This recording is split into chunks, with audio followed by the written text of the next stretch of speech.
Hello বন্ধুরা, তোমরা সকলে কেমন আছো? ওয়েদার তো ভীষণ খারাপ। তো এত গরমে পায়রার ঠিকমতো যত্ন নিও তোমরা, আমিও নিচ্ছি। কিভাবে কি যত্ন নিতে হবে তারও ভিডিও আমি অবশ্যই পোস্ট করব এবং করেছি।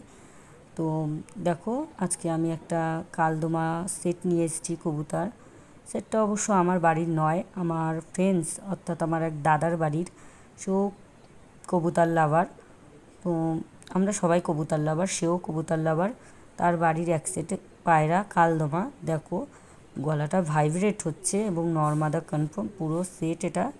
দেখো খারানটা সুন্দর দাঁড়িয়েছে, ভেরি নাইস, সুপার। এবং গলাটাও ভীষণ ভাইব্রেট হচ্ছে, তোমরা বুঝতেই পারছো ভাইব্রেট গলা, মানে এত সুন্দর কাঁপছে। তো সেটটা কেমন হতে পারে তোমরা সবাই কমেন্ট করে একটু আমাকে জানিও সেটটা কেমন হতে পারে। ভালো হলেও বলো, খারাপ হলেও বলো। এবং ভিডিওটা দেখার জন্য আপনাদের অসংখ্য ধন্যবাদ। Thank you.